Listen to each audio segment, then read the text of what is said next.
This episode of the Firearm Insider is proudly brought to you by Securit Securities, your trusted partner in firearm and security solutions, protecting lives and businesses one system at a time.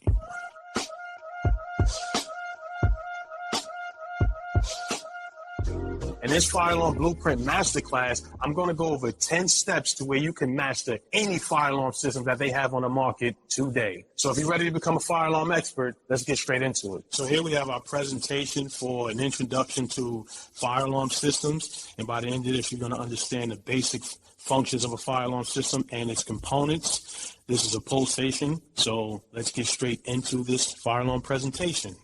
So the agenda for today is we're going to go over what is a fire alarm system, the introduction of a fire alarm system, identify the basic components of a fire alarm system. We're going to identify the different types of fire alarm systems. I want you to understand the different functions of a fire alarm systems. Also, the difference between inputs and output modules. We're going to go over some fire alarm installations. We're going to go over fire alarm and maintenance and prevention. We're going to talk about central station. And finally, I'm going to show you how you can get your alarm license to start your own alarm company. So what is a fire alarm system? A fire alarm system is a network of devices and components designed to detect, alert, and respond to fire-related emergencies in a building or facility. Its primary purpose is to protect lives, property, and assets by providing early warning and facilitating a quick response to fire hazards. The actual main purpose of a fire alarm system is to really protect the property. Yes, it's early annunciation, so you can hear the horns and strobes. You can see the strobes and hear the horns go off. However, it's there so the building doesn't burn down. So once a fire starts in its incipient stage and smoke starts to gather up in a particular area, the smoke detector should go off in time before a fire gets out of control. That's the real reason of a fire alarm system. Yes, it's there to protect your life and enunciate when there's an emergency, but its true purpose is to make sure that building don't burn down. So let's get straight back into it. So the key functions of a fire alarm system is detection. Identifies fire conditions such as smoke, heat, flame through sensors and detectors. Notification. Alerts occupants and emergency responders through audible alarms, visual signals, or voice announcements. Control. Activate safety systems like fire suppression, HVAC shutdown, or door release mechanism. Monitoring tracks the status of the system and communicates with remote monitoring service or the fire department, which means your central station. My name is Anthony Richardson, and I've been in the business ever since 1999. Been a local 3 technician for a very long time before I started my business. I work with a lot of the larger companies, a lot of the larger manufacturers. I'm manufacturing the Edwards panels, the Simplex panels, the Notified panels, the Siemens panels, the Firelight panels, you name it, the Maricuzo panels, any kind of panel. It doesn't matter what fire alarm panel or system it is out there. I've worked on it, I've touched it, I've been around, and I just want to share my knowledge and wealth and give to you as a fire alarm expert to make you guys out there the same as well. Because when I was coming up, there wasn't nobody around really that I could ask questions. I had no idea what relay was, what resistors was, so it was a tough time, a 10-year time for me to learn all I needed to learn within fire alarm. But the good thing is me working with these large corporations, I was able to go through training. So anytime they had any type of training, whether it be card access, cameras, more specifically fire alarm, I never said no. So I went to a lot of these trainings. That's where I got my knowledge from. That's where I got my skill set from. So if they're offering training, make sure you go and don't be afraid, because you're not going to fail it. Just pay attention to what you got to do. And if you're having trouble, there's people around that can help you. So as a fire alarm expert, I always say you call tech support, you read that manual, stop calling these other technicians. All you got to do is call tech support and believe in yourself. All right, so let's keep this moving. So these are the fire alarm system components. This right here is a Kitty or Kidda PS4 fire alarm control panel. So if you see at the top right, we have some input or indicating devices. These are the devices that will give the fire alarm system a signal in order for the bottom right, the output or notification devices, to sound an alarm. So the smoke detectors, the pull stations, the input modules, the heat detectors, smoke detectors, those types of things are all input modules. So those will input a signal into the fire alarm control panel. The CPU will identify that signal as an alarm and will then send out the output signal for the NAC circuits, right, that you see at the bottom. Rather it be a sounder-based NAC, if you have a combination device as a smoke CO, have some horn strobes, or if you have strobe onlys. Furthermore, at the bottom, they have 2 remote enunciators, and in the middle is a LED, like a graphic enunciator, to where you can have a graphic map and actually identify with the areas that the remote locators or the remote enunciators are just a secondary panel for the fire alarm system. So if you don't want that big gray or red panel in your lobby, you will put a small enunciator in your lobby, more aesthetics. And at the bottom is a 16 conventional IDC NAC that you can connect to this. So if you retrofit in a system that's still working with zones and still have a zone system, you can throw this addressable / IDC NAC module into this addressable system, and you control those conventional devices. On the left side, we have more input and output devices, but the far left is a booster panel.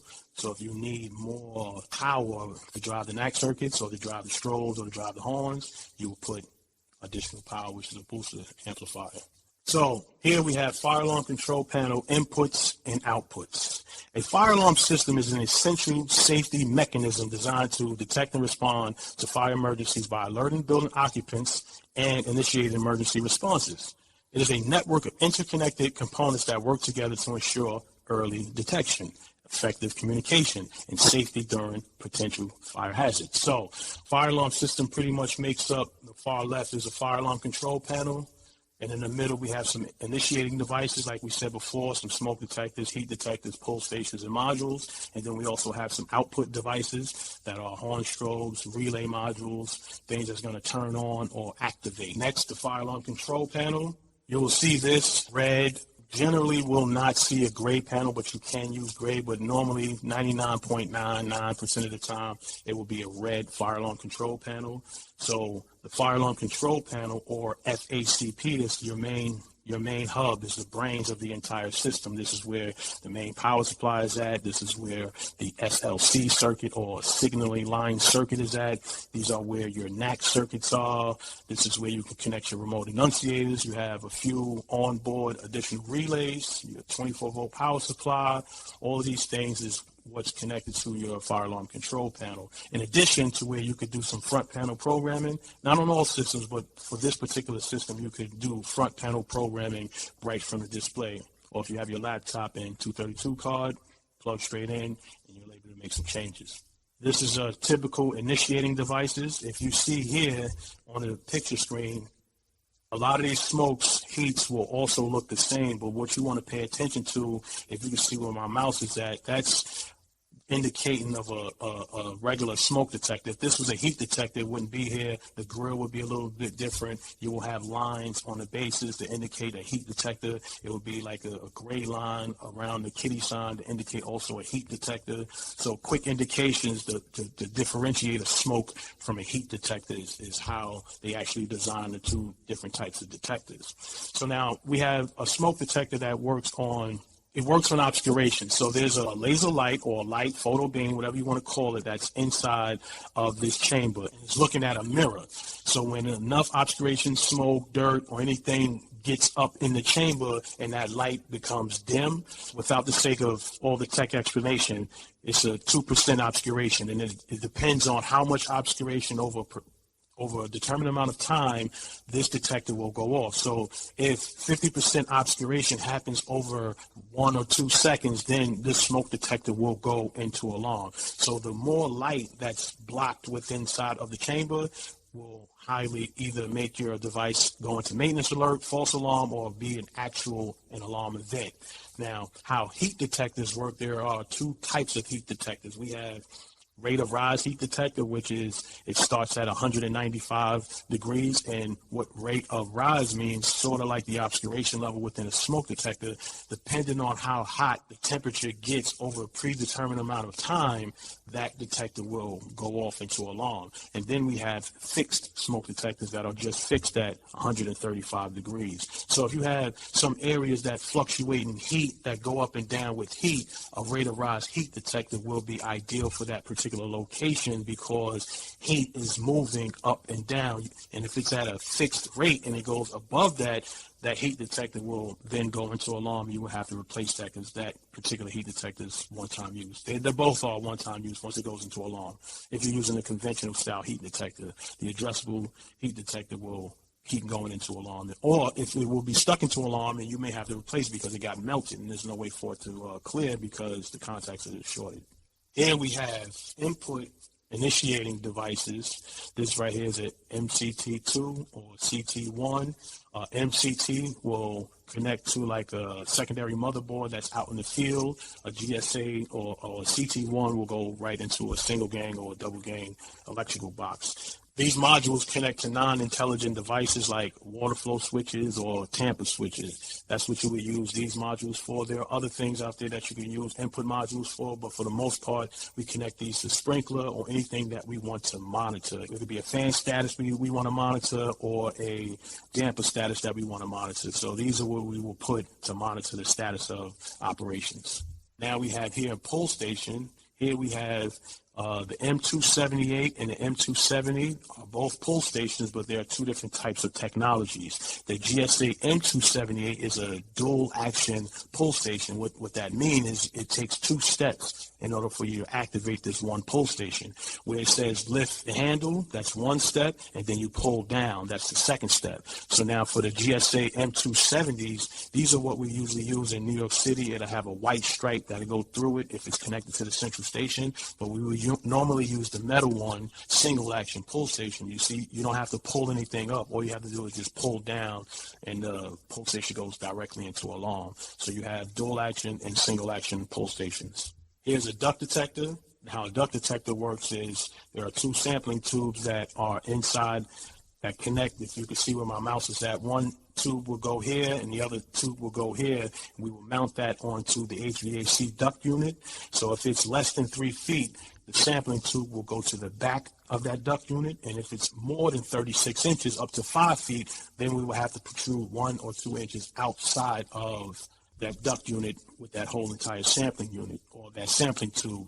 Now, depending on the airflow, they will give you which way the airflow, or you could pretty much determine which way the air is flowing. You will have to point the holes in the direction of the airflow, so when the air is flowing through the ducts, it'll pick up any dirt, particles, or anything like that, and then it will go through that sampling tube that will get into this chamber here, and once this chamber, similar to a smoke detector, gets filled up with enough obscuration, then this duct detector will go into alarm, and where it says alarm here, this light will be solid red.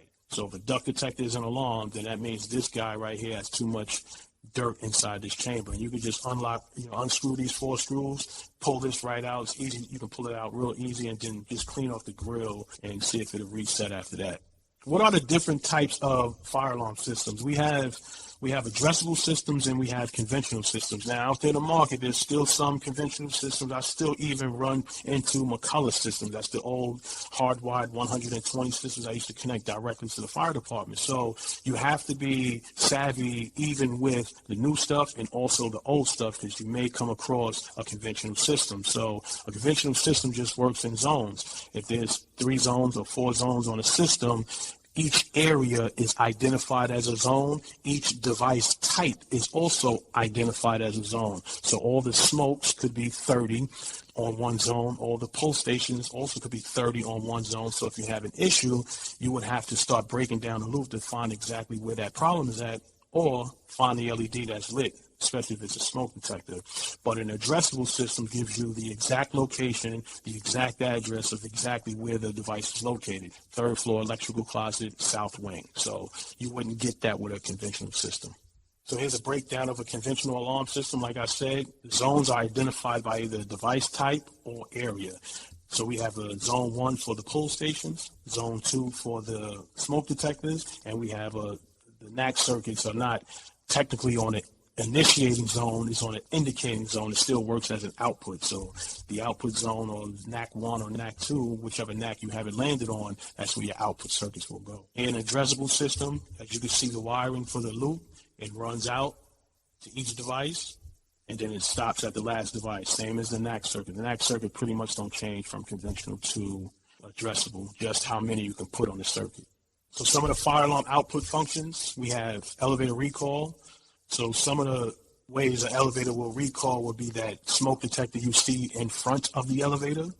If there's a water flow alarm in your building, if there is a duct detector alarm in the building, if any device inside the elevator machine room go off, and if you have any PIC devices or any elevator shaft devices, these are the types of devices that will shut down an elevator.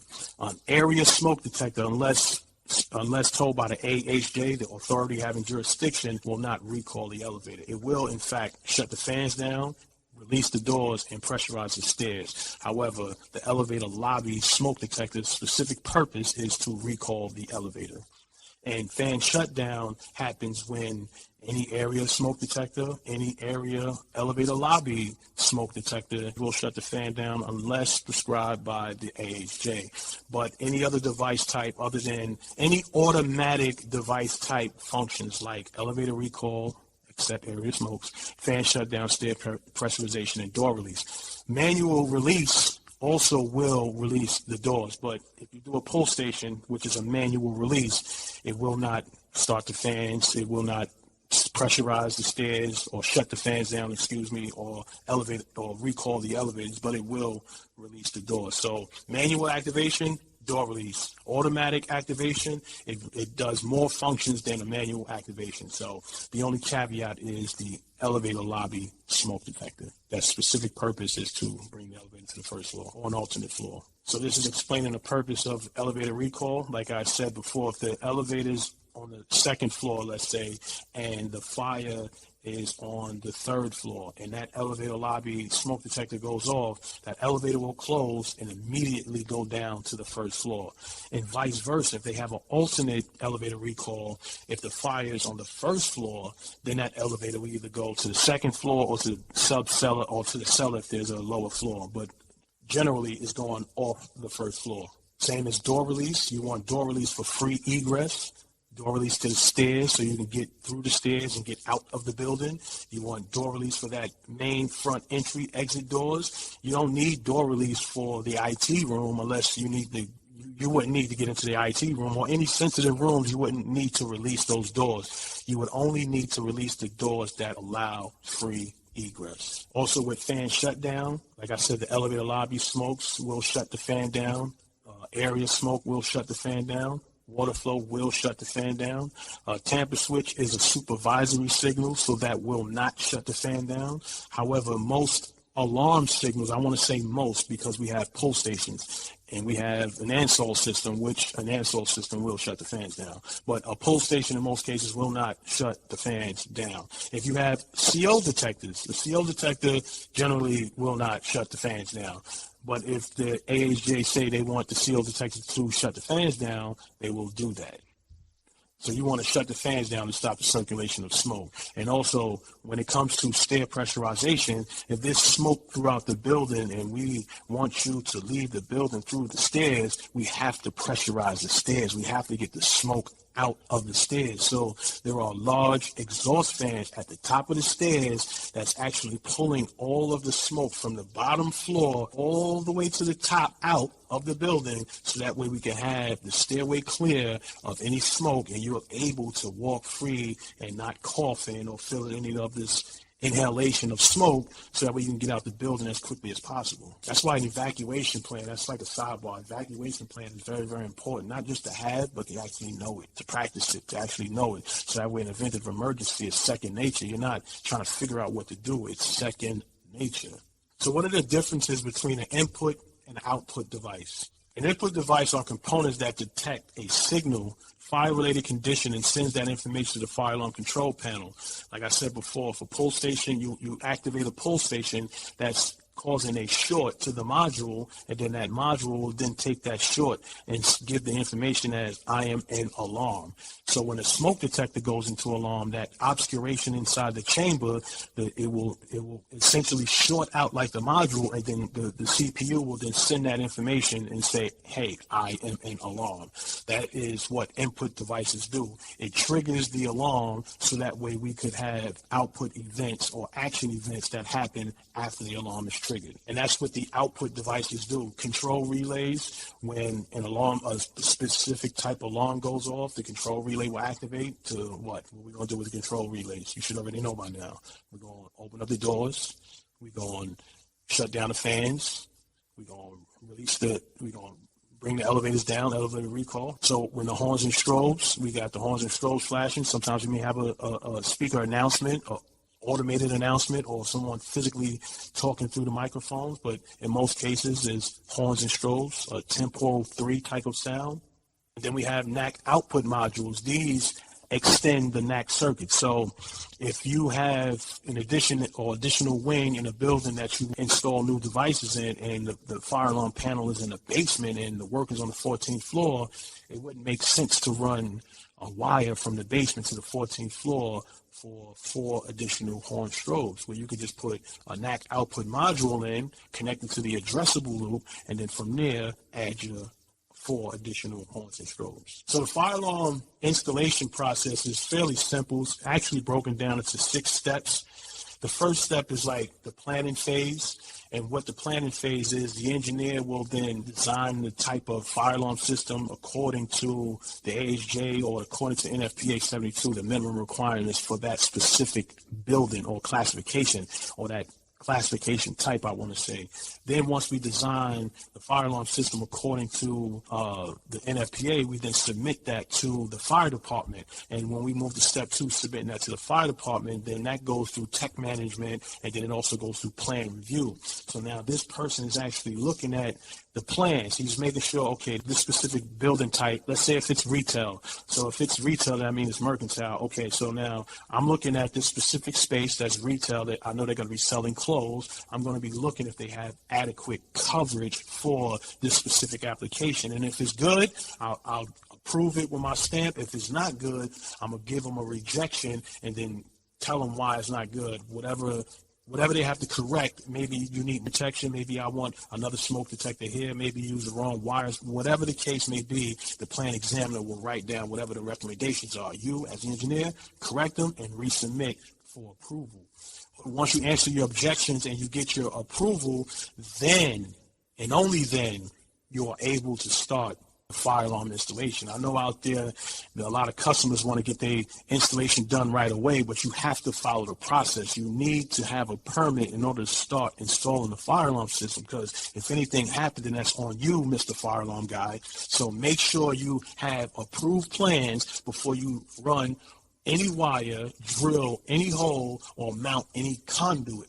You have to express that to the customer that you need approved drawings before you can start any drawings. You don't want to be liable for anything. So once you get the approval, then you can start the installation.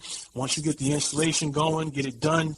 At that point, within how I do it is by mid project. Usually in the beginning it's already done, but by mid project I have the information for the central stations. By that time, I met with the owners. I can get some signatures. I can let them know that they're getting central station, who I'm going to be building, and things of that nature. Then I create the central station account. So by the end of the installation, the central station is active, the system is installed 100%, tested, and not even approved yet, but 100% tested to the central station. I have a report that every device has been tested. Then once that is done, we will request for the final inspection. And once we get the final inspection, the inspector come out, do his due diligence, his or her due diligence like we did, verify that the system works and works all the way through to central station. They're getting the correct signals. They're sending out the trucks when they need to send it out. And once the inspector deems that everything is okay, you get your letter of recommendation and your fire alarm approval. We've done this about 40 times since we have been in business for the past 10 years. And when it comes to getting systems approved, and what customers don't understand, that this is not a quick process. It takes at least 6 to 8 weeks. Once you get your design right, the engineers say, hey, I'm good, and we do that submission. That's almost 2 months before they even get back to us, before they let us know if we messed up or not. So a lot of times the customers don't even know that. So before you even start to run any wires, it may be even 3 or 4 months before you get into that building. So make them aware of that. We're going to go into some maintenance, and I want to give you 3 reasons why you have to maintain your system properly. If you don't, there's going to be high fines from the fire department. They're going to be coming out there. They're not going to like it. They're going to be sending you to court. These fines are very, very expensive. So you don't want to give the fire department free money unless they need it. So 3 reasons why you want to maintain your fire alarm system: because it protects lives and ensures the occupant safety. So now if you have systems out there, I've met techs that put resistors on end of the line of certain things, and now we have an area that's disabled and not working, and in the event of something goes off in that area, there's no annunciation, there's no detection, there's no anything. So now that's a liable, oh my goodness, you don't want to do that. Don't be that guy. If you can't fix it, let them know. Just be honest. You don't know how to fix it. You have to escalate this up to another technician who can come out here and fix it. I'm sorry. Whatever the case may be, don't sit there and think you can fix stuff and put in resistors, acting like you're fixing and you're really not fixing. Just be honest with yourself. You'll learn. It took me 10 years. So, you know what I mean? Take your time with it.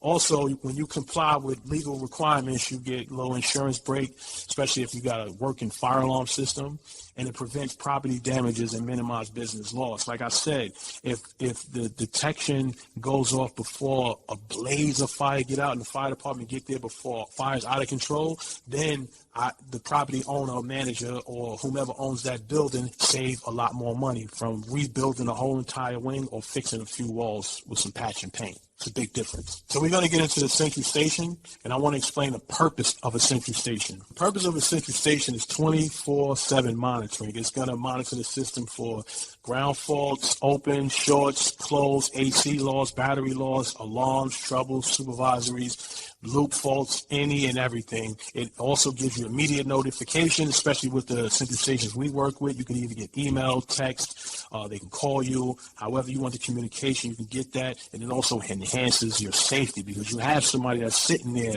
while you're sleeping. We're up 24/7 protecting your building. So if anything happened, we're going to get the authorities out there to either put the fire out or whatever we need to do to make sure that we ensure safety to that particular property. Now we're going to get into how you get your fire alarm license. So I want to explain to you the importance of getting your fire alarm license. Unlicensed people out there, they're all out there, and they're out there, doing work without a license. If you get caught, that's like $10,000 per fine. You don't want to go through that. So you get your fire alarm license or partner with somebody who have their license. Like you could have the business, and the person who has the license can qualify the business. Or if you have your license and you don't have a business, you can qualify another business. But it's a very lucrative business. You can make money in this business. You just have to understand how to put things together and how to manage your own business. So obtaining your fire alarm license is essential for any professional working in the fire alarm industry. It demonstrates expertise, ensure compliance with regulations, and enable individuals or companies to legally install, maintain, and service fire alarm systems. So it's very, very important to be an expert in whatever field you're in. So if you could be flipping burgers, working at McDonald's, make sure you get that food handling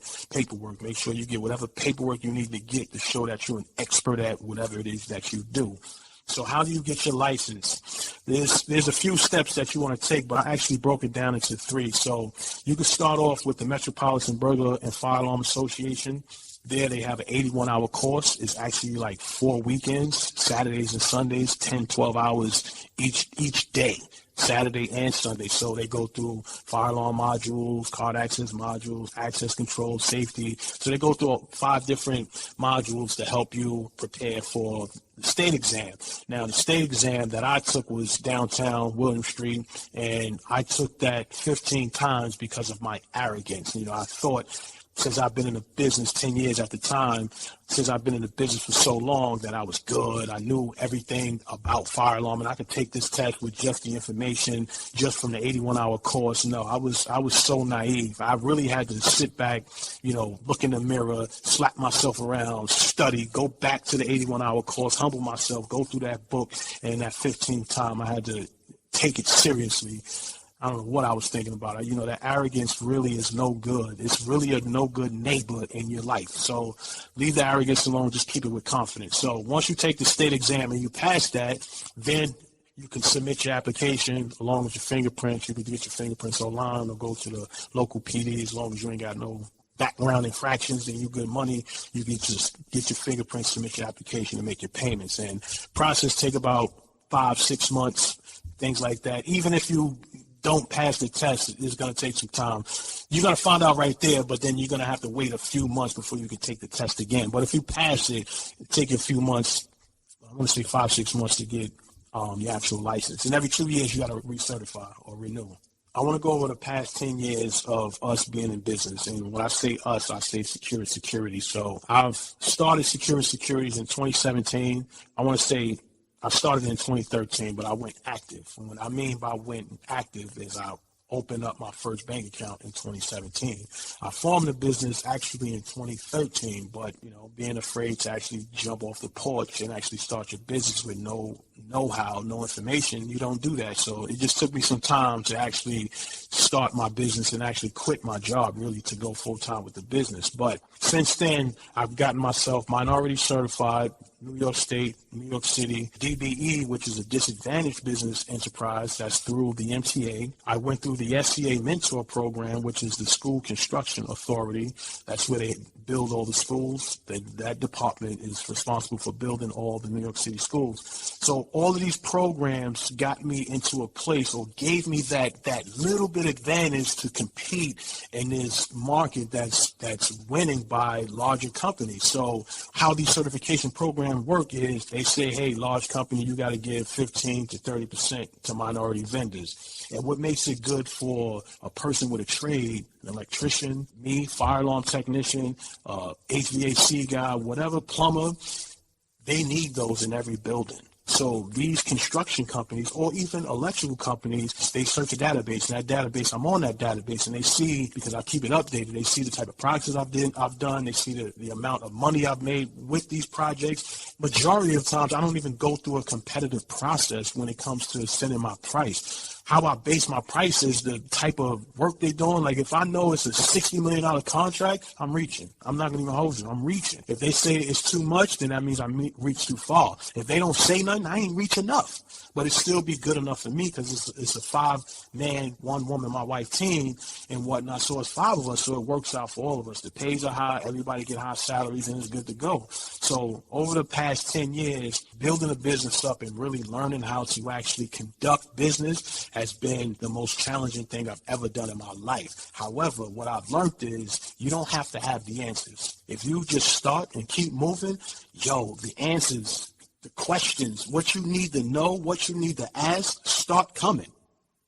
It just start coming. I can't explain where thoughts come from. I don't think anybody can. However, if you ponder on something long enough, promise you're going to figure it out.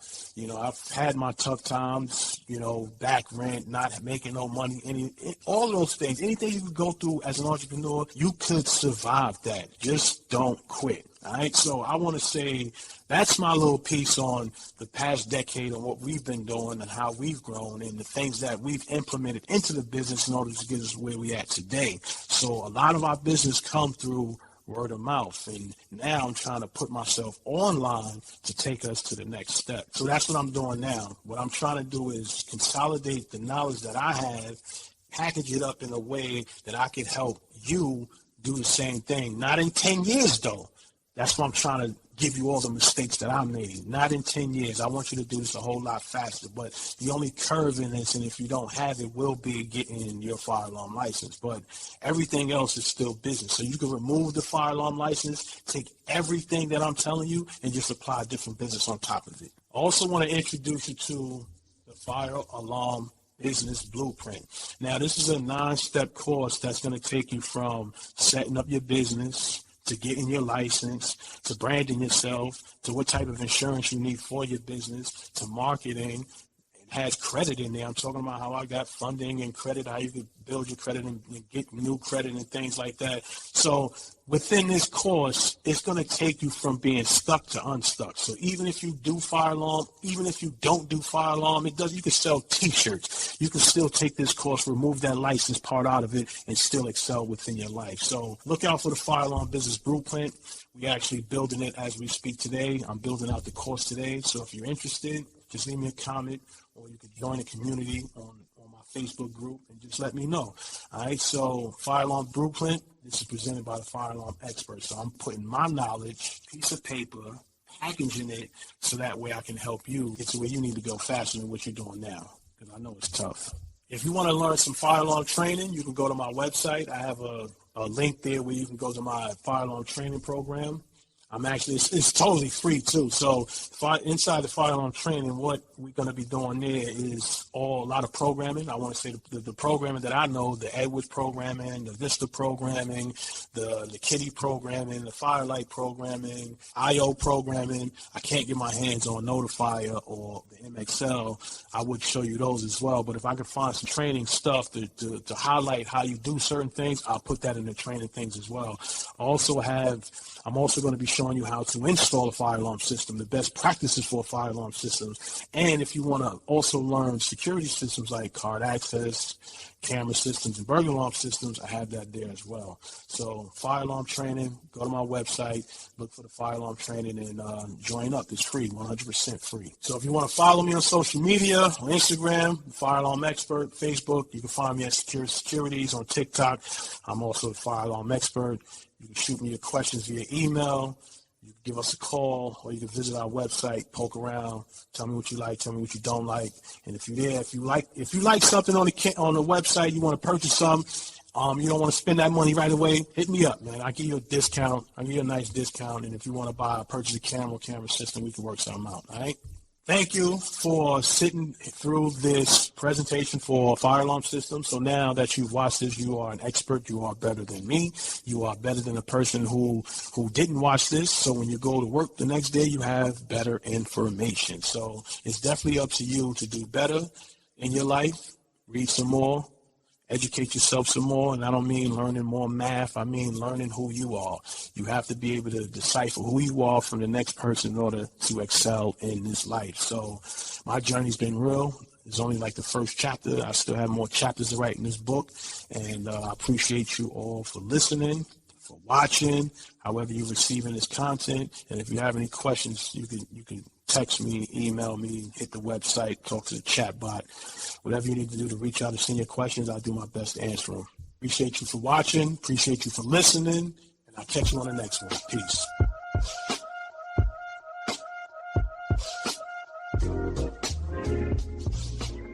Also, don't forget to subscribe to the Fire Alarm Inside on your favorite podcast platform and follow us for updates and bonus content. For Fire Alarm Solutions, visit our sponsor at Secure Securities. That's Secure It Securities, www.secureitsecurities.com. Appreciate you. Catch you in the next episode. Peace.